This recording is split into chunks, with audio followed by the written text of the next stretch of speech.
The sound cracked like thunder inside the Pentagon Chapel. 300 guests froze mid-breath. Champagne glasses hovered. Forks stalled halfway to mouths. The echo of flesh against flesh ricocheted across marble walls, and for one surreal heartbeat, no one moved. Colonel Alexandra Pierce didn't flinch. The sting blossomed across her cheek, but years of combat had taught her steadiness under fire. Rows of service ribbons trembled faintly on her chest, the metallic clink reminding her why she stood tall in the first place. Her father, Ethan Pierce, loomed over her, chairman of Pierce Global Defense. The billionaire who built an empire on contracts and control. His hand still hovered in the air, trembling not with shame but with fury. His voice, laced with disdain, filled the silence. "Take off those silly medals." He said it loud enough for every senator, admiral, investor, and soldier in the room to hear. The words dripped contempt, as if her ribbons earned in deserts, seas, and sleepless nights were costume jewelry unworthy of his legacy. Alexandra's jaw tightened. She shook her head, slow and deliberate. No, that single syllable was heavier than any sermon. It was refusal, rebellion, and years of defiance wrapped into one word. The chapel air thickened. Ethan's lips curled into a sneer. His arm twitched as if to strike again, but another hand caught his wrist. Strong, steady, gloved in white. The entire front row gasped as General Marcus Hale, 4 stars gleaming on his shoulders, stepped between father and daughter. His grip was iron, calm but unyielding. He leaned close, his words pitched low but sharp enough to cut through the chapel's silence. "You just struck a decorated U.S. Army colonel." 8 words. That was all. No shouting, no grand gestures. Just truth delivered with the weight of authority. For the first time in her life, Alexandra watched her father falter. Ethan's face drained of color, his eyes darting, searching for the control he always assumed was his. The billionaire who had silenced boardrooms with a raised eyebrow suddenly looked cornered, small, stripped of his crown. Alexandra's cheek still burned, but her spine lengthened. She wasn't just a daughter humiliated by her father. She was a soldier who had carried burdens across oceans, a woman forged in fire, standing taller than the empire of glass and steel that tried to break her. The chapel remained still, but it was no longer quiet. It was judgment. Every pair of eyes, from decorated generals to Wall Street executives, was locked on the same scene. A father exposed, a daughter unbroken. And then, one man in uniform rose to his feet, then another, and another. The tide was shifting. Authority can vanish in a single heartbeat. For decades, Ethan Pierce had been the kind of man who bent rooms to his will. He commanded board meetings with silence, negotiated billion-dollar contracts with a glance, and silenced rivals with nothing more than the weight of his name. But here in the Pentagon Chapel, power slipped from him like sand through clenched fists. Because the crowd wasn't looking at him anymore, they were looking at her.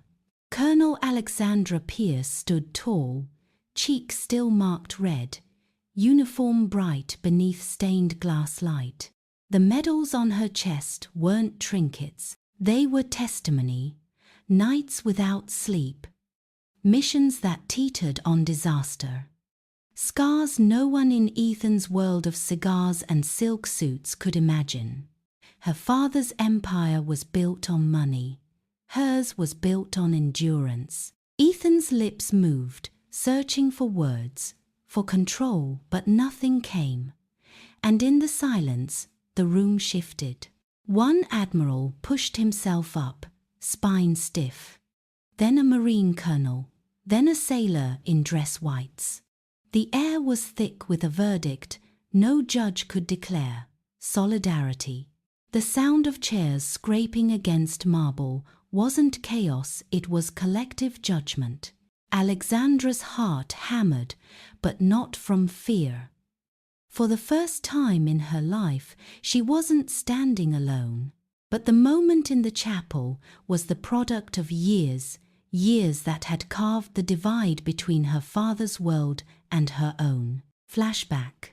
She had grown up in a mansion of glass and stone on the cliffs outside New York. To outsiders, it looked like triumph. Sweeping staircases, oil paintings, cars polished like jewels. Inside, it was a schedule, not a home. Dinner at 6:30 sharp. Shoes polished to reflect the chandelier. Conversations measured in margins and profits. Her brothers were praised for pitching mock business plans at the table. Ethan would toast them with his bourbon. That's how you build legacy. With Alexandra, he talked only of appearances. You'll be judged by who you marry, not what you do, he'd say, eyes never lifting from the stock pages. At 12, she once dared to mention joining the school's JROTC. Her father slammed his knife down, silver clattering against porcelain. Ridiculous. Soldiers take orders, Pierces give them. Her cheeks burned. Her brothers smirked. Under the table, her mother's hand found hers, squeezing softly. Her whisper was the only warmth in that cold house. Don't let him decide your worth. In Sedi, that night, Alexandra lay awake, staring at the ceiling. She vowed she would carry every insult, every dismissal, not as chains, but as fuel. Back in the chapel, her father's face was rigid, but his hand trembled where General Hale still held it.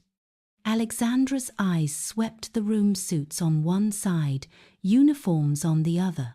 A chasm ran between them, wider than the aisle itself. And then another sound rose, boots shifting, hands brushing against seams, the low rustle of hundreds preparing to stand. We weren't a family, we were a schedule. That was the truth of growing up Pierce. From the outside, the mansion on the cliffs looked like a kingdom. Marble floors, chandeliers heavy as iron, glass walls catching the sunrise like trophies. Inside, it was cold. Every day ran like a military operation, except here. The commanding officer wasn't a general, it was Ethan Pierce. Dinner at 6:30 sharp. Shoes polished to mirror shine, napkins folded at precise angles. Conversations weren't about dreams or feelings. They were quarterly reports, legacy, status. Alexandra's brothers thrived under it. Every Saturday, Ethan paraded them to the country club, teaching golf swings and market forecasts, molding them into miniature versions of himself. Over steak dinners, they pitched mock business plans and received nods of approval. For Alexandra, the only words her father had were warnings. Keep your chin up. Smile when spoken to. Don't embarrass this family. She was a piece on his chessboard, not a daughter. But Alexandra's mind wandered elsewhere. While her brothers memorized balance sheets, she hid under covers with flashlights, reading books on military history. While they practiced swings, she stared out the dining room window at the American flag snapping in the wind, wondering what it felt like to earn the right to salute it. One night, she tested him. She'd just gotten her report card, an A in civics. Sitting at the long oak table under the chandelier's glare, she gathered her courage. Dad, I want to join JROTC. Her brothers chuckled. Ethan didn't. His knife slammed against porcelain. The room froze. "Ridiculous," he said coldly. "Marching around in cheap uniforms won't put food on the table. Holsteads are saluted. We don't salute others." Her face burned. Her brothers smirked, relieved it wasn't them under fire. Her mother, sitting quietly beside her, reached under the table and squeezed her hand. Her voice was barely a whisper, but it landed harder than her father's command. "Don't let anyone decide your worth, not even him. We do not of these." That night, 12 years old and staring at her ceiling in the dark, Alexandra made a silent vow. She would carry every insult, every dismissal, not as shackles but as fuel. Back in the chapel, the memory faded, but the weight remained. Alexandra stood tall, cheek still stinging, ribbons shining. Across the aisle, suits shifted uncomfortably, calculating optics. On her side, uniforms stiffened like steel. Her father's glare was as sharp as the one she remembered at 12 years old. His empire had always been about control, but she was no longer a girl at the dinner table. She was an officer, forged by fire, standing taller than his legacy of silence. And yet she knew the worst was still coming. He hadn't unleashed his final blow. "If you walk that path, don't expect me beside you." Those were the words Ethan Pierce delivered the night Alexandra told him she was applying to West Point. No shouting, no argument, just a cold verdict from the man who ran his family like a corporation. And for the next 2 months, he spoke to her as if she didn't exist. For Ethan, silence was sharper than rage. It was exile under your own roof. At breakfast, he buried himself in the Wall Street Journal. At dinner, he quizzed her brothers on internships and investments, never once turning toward her. It was as though his only daughter had already been cut from the family portrait. But Alexandra had learned something in that mansion of marble and glass. Silence could be fuel, and West Point was the fire that would forge her. The academy nearly broke her. Up before dawn, running until her lungs screamed, inspections where a single wrinkle in a uniform meant hours of punishment. Instructors barking in her face. "You think Daddy's money gets you through this? Think again." She wanted to yell back, "I walked away from all of that," but she didn't. She gritted her teeth, endured, and turned their doubt into determination. Every blister, every push-up until her arms gave out. Every night collapsing into bed with muscles on fire, it all became evidence. Proof that she was more than her father's blueprint. Her first promotion ceremony was small, just a cluster of cadets in the shadow of a flagpole. When her commanding officer pinned the new bar on her shoulder, she felt the weight of responsibility settle in a weight she welcomed. Afterward, she mailed a photo home. Her chest swelled with pride when she dropped the envelope into the post. For once, maybe, her father would see. Weeks later, his reply arrived. Not a letter, not congratulations. It was a magazine clipping about her brother's summer internship at Goldman Sachs. Paper-clipped to it was a yellow sticky note in Ethan's precise handwriting. "This is what success looks like." She tore it in half, and in that moment, the final thread binding her to her father's vision snapped. But Ethan's disdain wasn't just rejection.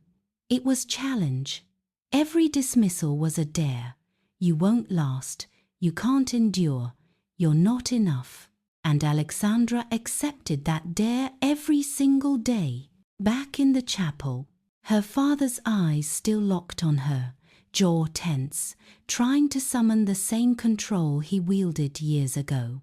But the daughter he once dismissed as not enough now stood taller than any suit in the room. And yet, she knew this battle wasn't just about a slap. It was about every word he had ever used to cage her, every silence meant to erase her. Combat doesn't arrive with warning, it slams into you like fire. The desert night exploded with chaos. Radios screamed static, headlights cut jagged through the dark, and gunfire carved the silence into shards. Alexandra hit the ground running, sand biting into her throat. A supply convoy had strayed too far off route. One truck was disabled, its axle broken, its driver pinned beneath the dash. She was closest. She didn't ask permission. She moved. Sliding under twisted metal with a medic, she found the soldier conscious but bleeding, whispering apologies for slowing them down. She braced the frame with her shoulder, pain lancing down her back. Together they freed him, dragged him clear as bullets cracked overhead. Her hands shook. She hid them behind her back when her unit regrouped. Leaders didn't tremble. They stood steady, even when the ground itself felt alive with teeth. That night, no cameras flashed, no investors applauded, but men twice her size followed her orders without hesitation. Respect wasn't granted, it was earned in the dust, sweat, and blood that no one in her father's empire would ever smell. Days bled into months. Iraq, Afghanistan, unnamed bases in places maps didn't mark. Alexandra collected scars and service ribbons, each one proof that she belonged. Her comrades, tough, scarred, quiet, began to treat her not as an outsider, but as one of their own. She learned the rhythm of trust. You didn't demand it, you showed up. Again and again. Rain, heat, exhaustion, it didn't matter. She ran drills beside them, lifted weights with them, stayed when others went home. Respect became a two-way road. Among those comrades were Navy SEALs, legends in silence. At first, she thought they tolerated her out of politeness. But they kept showing up. They trained with her, tested her, measured her not by gender or background, but by grit. There was Torres, running on a prosthetic leg as if the ground owed him time it had stolen. Riley, whose calm voice steadied chaos better than any siren, and Hill, who smirked with one corner of his mouth but called her ma'am like the word meant survival. Around battered kettlebells and rusted pull-up bars, Alexandra found something she'd never had at home. A family forged in fire. Back in the chapel, as her father's empire of glass and steel trembled under judgmental eyes, Alexandra thought of those nights, the blood, the dust, the quiet nods of respect that weighed more than any fortune. Those men, those moments, stood behind her now, even as Ethan tried to strip her of worth. Her father had always said medals were silly, but she knew better. They weren't ornaments, they were lifelines. And in that world of grit and sacrifice, one figure had begun to stand out. A SEAL commander, quiet but steady, who listened more than he spoke. His gaze carried recognition, not pity, not judgment, but something else entirely. Some proposals blaze like fireworks. His landed like an anchor. The pier stretched into a bruised purple horizon, the sea restless beneath. Alexandra stood in her uniform, hair pinned back tight, hands still calloused from weeks of drills. James Hale walked toward her, boots scraping the wood, carrying a small black box as if it weighed 1,000 pounds. "I can't promise calm seas," he said, voice steady as tide. "But I can promise to row with you." It wasn't spectacle, No photographers, no champagne, just gulls overhead and salt in the air. Alexandra felt the words sink into her bones, heavier and steadier than any grand gesture. She said yes without hesitation, because James loved not the version her father demanded, but the one she had built, scarred, unpolished, resilient. They planned light, a naval chapel, modest reception, guest list cut to those who had earned their place, comrades, not social climbers, brothers and sisters in uniform, not shareholders in suits. Her father's reaction came not as outrage, but silence. Weeks passed without a word. Then, at a family gathering, he cornered her near the bar, bourbon in hand, shadows cutting across his face. "You'll wear a proper dress," he hissed. "Not that costume. Not in front of my friends." Alexandra held his gaze, unshaken. "I'm not marrying you. I'll wear what tells the truth." His jaw locked. "Do you understand how humiliating this will be? People will whisper. They'll laugh at you, at me." "Then let them laugh," she said. "At least I won't be lying." He turned away, muttering into his glass. But she knew the battle lines were drawn. The wedding planning was simple, stripped of extravagance. James refused a circus, and so did she. The chapel was chosen for its clean lines, its stained glass that caught morning light, its pews worn by decades of hands and prayers. The seals heard of it through whispers. None received formal invitations, but one by one they promised, "We'll be there." Torres grinned, prosthetic leg tapping the floor. "You walked us through hell. We won't let you walk that aisle alone." Alexandra tried to protest. They shook their heads. Non-negotiable. A week before the ceremony, she sat in her quarters, uniform freshly pressed, shoes shining like mirrors. Her phone buzzed. The number was familiar, burned into muscle memory. 5 words lit the screen. "You'll regret this tomorrow." She stared at them, not in shock, but in clarity. This was her father's voice distilled. Not guidance, not love, only control, disguised as concern. She placed the phone face down, pressed one last crease into the white fabric, and whispered to the empty room, "Tomorrow, I walk as myself." Back in the chapel, the memory of that message burned quietly beneath her skin as she faced her father now. He'd always believed appearances were armor, money was power, and silence was weapon. But Alexandra had found her own armor, her own power, her own family. The stage was set. She knew the day would tilt. The only question was how far. Each step felt less like a bride's walk than a march into battle. The chapel glowed with fractured light, sunlight slicing through stained glass into shards of red and gold. 300 guests filled the pews, every seat a line drawn in the sand. On the left, investors, senators, and CEOs in tailored suits, smiles sharpened by years of boardrooms and bargains. They weren't here for Alexandra. They were here to judge Ethan Pierce's optics. On the right, uniforms, SEALs, Marines, sailors, men and women who had bled beside her, buried friends with her, endured nights when survival was measured in minutes. They weren't here for appearances. They were here for her. The aisle between them felt less like polished stone and more like a front line. Alexandra stepped forward, heels striking in steady rhythm, her white dress uniform gleaming.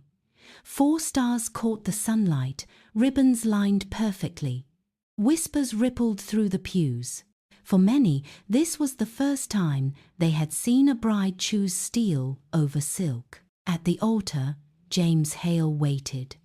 No flash, no spectacle, just steady eyes, pride written across his face. His calm was ballast against the tension pressing on every wall. But halfway down the aisle, movement broke the rhythm. Ethan Pierce rose from the front row, slowly, deliberately, like a man prepared to seize back control. His tuxedo was blacker than midnight, his tie knotted with surgical precision. His cane tapped once against the floor, punctuating his authority. The organ faltered, notes dangling in the air like a held breath. "Take off those silly medals," Ethan commanded, his voice booming through the vaulted ceiling. Gasps scattered like glass shattering. Alexandra stopped mid-step, chin lifted, gaze fixed on him. "No," she said, her voice calm, steady. For one suspended second, the world held its breath. Then Ethan's hand shot out. The slap cracked across her face, louder than the organ had ever played.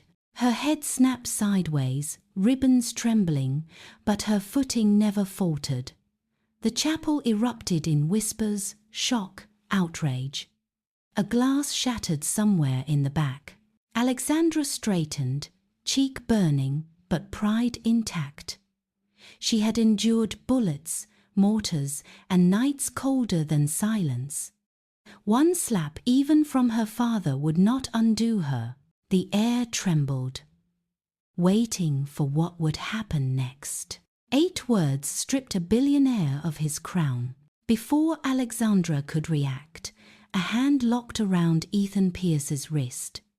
Strong, steady, gloved in white. General Marcus Hale, 4 stars glinting on his shoulder, leaned in close enough for the front rows to hear, but his words carried to every ear in the chapel. "You just struck a decorated U.S. Army colonel." 8 words. Not shouted, not dramatic, but delivered with the authority of a man who had led warriors through fire. The silence that followed was heavier than thunder. Ethan's face drained of color. For the first time in his empire-built life, he looked small, just a man cornered by truth he couldn't buy or silence. His hand trembled where Hale held it, silk cuff crumpling in an iron grip. Then a voice broke the stillness. Torres, standing tall on his prosthetic leg, barked, "Colonel on deck." The response was instant. Every soldier, sailor, and marine in the room snapped to attention, saluting with crisp precision. Even civilians rose awkwardly but firmly, compelled by something deeper than protocol. The sound of 300 guests standing as one was louder than any applause. Alexandra's father had spent decades commanding rooms with money, power, intimidation. But no fortune had ever inspired this. Respect that could not be bought. Her cheeks still burned from the slap, but the pain was no longer humiliation, it was fuel. She turned, shoulders squared, ribbons catching fractured sunlight, and met every gaze in the hall. For the first time in her life, she wasn't the one on trial. Ethan was. He tried to speak. His mouth opened, ready to summon the tone that had bent boardrooms and silenced rivals. But no words came. The verdict had already been delivered. General Hale released his wrist, deliberate, as though letting go of something fragile or something already broken. Ethan stumbled half a step back, clutching at pride like a man drowning in air. Alexandra walked forward, each step echoing like a drumbeat of defiance. The aisle wasn't just a path to vows, it was a battlefield. And she was winning. At the altar, James Hale waited, eyes steady, pride unmistakable. As she reached him, Hill and Torres stepped back with crisp dignity, their escort complete. The chaplain cleared his throat, voice shaky at first, then stronger. Shall we continue? Alexandra nodded once. The ceremony resumed, but nothing about it felt ordinary. Every vow carried the weight of defiance, every word a declaration that her life was hers, not her father's, to command. When James took her hands and promised to serve not just her body but her peace, the sting on her cheek faded into something far greater, vindication. Later that night, the reception buzzed with whispers. People replayed it: the command, the refusal, the slap, the 8 words, the standing ovation. Ethan Pierce left quietly before the cake was cut. No speech, no exit, just a shadow slipping away, diminished forever. Outside, under silver moonlight, James touched her cheek gently. "Does it hurt?" he asked. Alexandra smiled faintly. "Not anymore." He nodded. "Good. Because what people will remember isn't the slap, it's how you stood." And he was right. If this story speaks to you, if you've ever been dismissed, underestimated, or told you weren't enough, remember this: your worth isn't defined by titles, money, or the approval of others. It's built in the choices you make, the battles you endure, and the truth you refuse to take off, no matter who demands it. Stand tall. Own your scars. Lead with honor, because the people who matter will rise for you, just as they rose for Alexandra. If you felt that, hit subscribe for more stories of resilience and clarity. Give this video a like if it lit a fire in you. Drop a comment and share your own story, because your voice might be the spark someone else needs. And don't forget to share this with a friend who could use the reminder. Respect isn't bought, it's earned. Together, we rise.